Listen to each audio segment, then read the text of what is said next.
Assalamualaikum warahmatullahi wabarakatuh. Alhamdulillah wassalatu wassalamu ala rasulillah wa ba'd. Saudaraku yang dirahmati oleh Allah subhanahu wa ta'ala, siapa di antara kita yang tidak memiliki masalah, yang tidak memiliki problem, baik ketika berhadapan dengan pasangannya, suami atau istri, ketika berinteraksi dengan anak-anaknya, atau ketika berada di kantor, ketemu dengan rekanan bisnis atau klien, atau ada masalah dengan usaha, kios yang dia punya. Tahukah kita bahwa Allah subhanahu wa ta'ala memberikan sebuah solusi yang ekonomis namun efektif?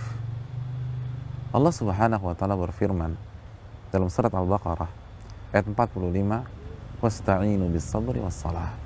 Mintalah pertolongan kepada Allah dengan sabar dan dengan mengerjakan salat. Iya, apa yang sulit bagi Rabbul Alamin, apa yang berat bagi Malik Yaumiddin, Rabb alam semesta ini, ketika Allah subhanahu wa ta'ala ingin menyelesaikan urusan kita? Masih ingat surat Yasin? Allah hanya mengatakan kun fayakun. Allah akan mengatakan terjadilah, maka terjadi. Allah memiliki tentara yang sangat banyak. Terkadang itu yang kita lupa. Ketika kita ada masalah, yang kita hubungi adalah teman kita yang punya posisi bagus. Yang kita hubungi adalah saudara kita yang punya jabatan. Kita lupa untuk menghubungi yang punya alam semesta, yang punya langit dan bumi, yang mempunyai hati-hati orang yang sedang bermasalah dengan kita. Oleh karena itu dalam hadis surat Imam Ahmad, kita lihat bagaimana lifestyle Nabi SAW. Idza hazabahu amrun shalla. Nabi ketika ada masalah yang ada di hadapan beliau, maka beliau mengerjakan salat. Ya, beliau mengerjakan salat. Bertakarub kepada Allah, sujud kepada Allah, minta kepada Allah subhanahu wa ta'ala, merendahkan diri di hadapan Allah agar Allah bantu. Ini konsep para nabi dan rasul. Para nabi dan rasul ketika ada masalah, maka mereka mengerjakan salat sebelum mereka berikhtiar atau melanjutkan perjuangan mereka tersebut.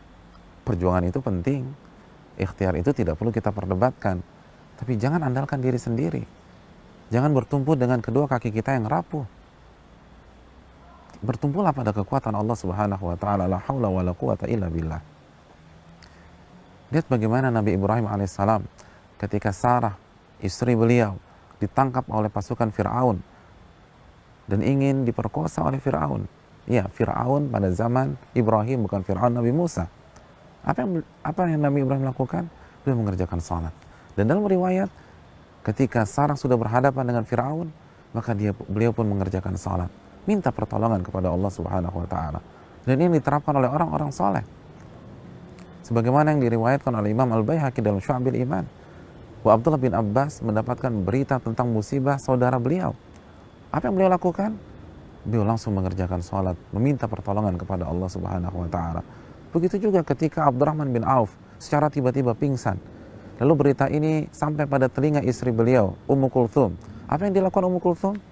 Beliau langsung pergi ke masjid dan sholat dan minta pertolongan kepada Allah subhanahu wa ta'ala. Dan sanad pun juga sahih. Ini yang perlu kita camkan.